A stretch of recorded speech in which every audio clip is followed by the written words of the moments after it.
What's up, guys, and welcome to our back workout. Today I have the privilege of having one of my oldest friends, Kyle Amrine, coming in to do some back with me and help train a little bit. And what we started with today for back was we did wide grip pull downs, and we did that supersetted. So what we did is we did the first set trying to get about 8 to 10 reps, and then if you can squeeze out a couple more by cheating a little bit, go ahead and do it. Stop, drop the weight, go back, and just burn out the muscle. The reason that we do it this way, guys, is what we're trying to do is we're trying to release that testosterone, get that blood flowing, kind of get everything stretched out, everything warmed up and ready to go. Obviously, we both warmed up and stretched before this, but this is the first set. And what you need to be aware of when you're doing this is you just need to make sure that, again, try not to sway as much. You'll see a lot of people use momentum to do these exercises, and that's not what we're going for. So the big thing here is you want to make sure you can do the weight and control it for all the reps. As the set goes on, you may see yourself cheating a little bit, and that's okay. But you want to try to stay as strict as possible throughout these sets and really just work on bringing your scapulas back together, keeping your elbows out, and not locking out at the top. Keep constant tension on those lats, and you'll really see the difference.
Alright, guys, for this exercise we're doing close grip pull downs, and again the biggest thing here is try to not lock out your elbows, and you're pulling in with your back and your scapulas, and that, you know what I mean, you're really trying to squeeze your back together as you're doing this.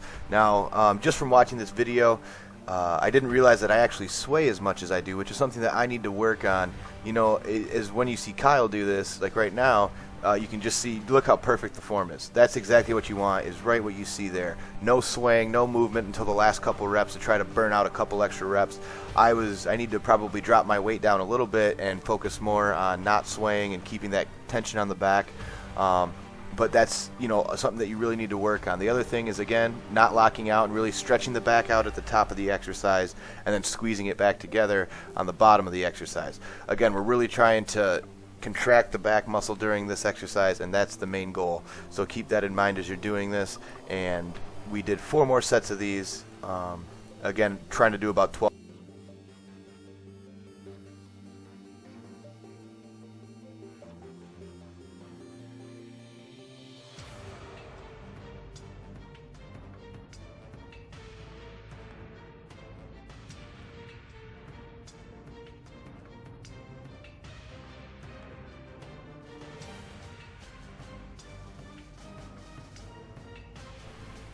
For the next exercise, we did cable pullovers, and we actually supersetted this with some rear delt, and you guys can't see that, but we have a pec deck fly machine that we actually sat reverse on and did some rear delt work as a superset with this. And the reason we did this is just to get a little bit more rear delt, a little bit more rhomboid work in, and then obviously with our pullovers, really making sure that we're using lighter weight and just extending and really contracting the muscle at the bottom of this movement, really squeezing it and controlling this weight the whole way through. The biggest thing with these is when you really slow down and contract them and you really get the mind-muscle connection going on this exercise in particular, you will really feel it in your back. It's a great back exercise, as well as working that serratus a little bit as well. And I really think that you guys are going to enjoy that exercise. It does take some getting used to and getting used to how to do it properly. Again, you're trying to feel it in your back, so your elbows are not your hinge, your shoulders are, and you're really squeezing those lats, letting them release, and then really squeezing it back down on the way down, and you're going to feel an absolutely incredible pump when you're done doing these. Again, we did 4 sets of this superset. We do more of a volume-based workout when we do back.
Alright guys, for this we're doing high cable rows. And what do I mean by high cable? What you're doing is when you're pulling into your body, you can pull up towards your nipples, you can pull down towards your hip bones, or you can pull kind of in the middle, like right above your belly button. So we started out going high. Kind of the theory of our back workout was start wide and kind of work our way down the back. So now for our first thing of rows, again, we're starting kind of mid-back, high back, really trying to squeeze everything in the middle. The easiest way to think about doing this, guys, is pretend there's a pop can sitting on your back and you're trying to crush it with your scapulas, and that's really the best way to think about this. What you want to do is, as you see both of us doing, is we really try to squeeze at the top and accentuate that pump at the top of the movement. We don't need to go heavy on this, as again, it's more of a finesse movement, and we're going for more of a volume-based workout. So that's where you're really going to see the difference here. What you need to understand, though, is when you're doing this, you get that big squeeze, and then you're controlling the weight on the way down as well. And again, we did 4 sets of this.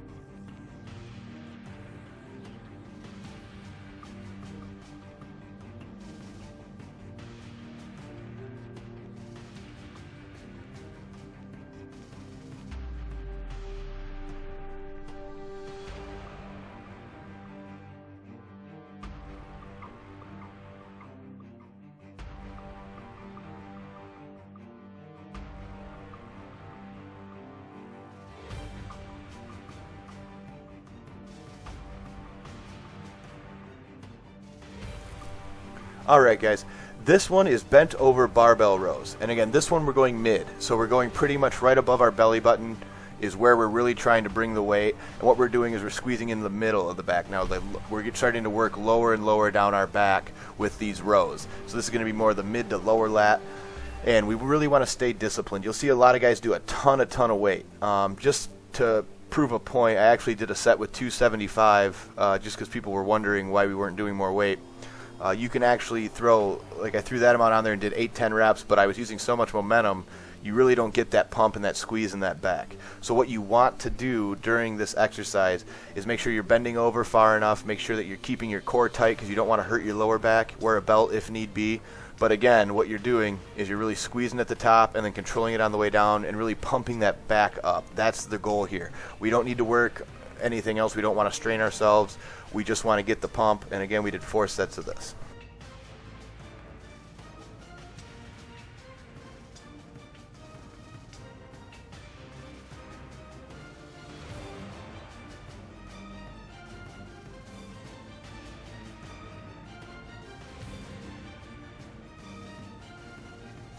Last but not least, we have machine rows, and again, if you'll see how far we're pulling it down, we're almost to our hip bones. So I'm standing up on a row machine and really trying to squeeze my lower back, my lower lats, and really contract at the top of the movement, and that's really what you're going for. On this, again, we'll do 4 sets, but we're going for about 12 to 15 reps on this. Just as more of a burnout, especially with all the work that you do with lower back with barbell rows, and our hard cable rolls, and just having your core initiated throughout pretty much every exercise that we're doing. You don't need a ton of work, but we did want to hit those and isolate those.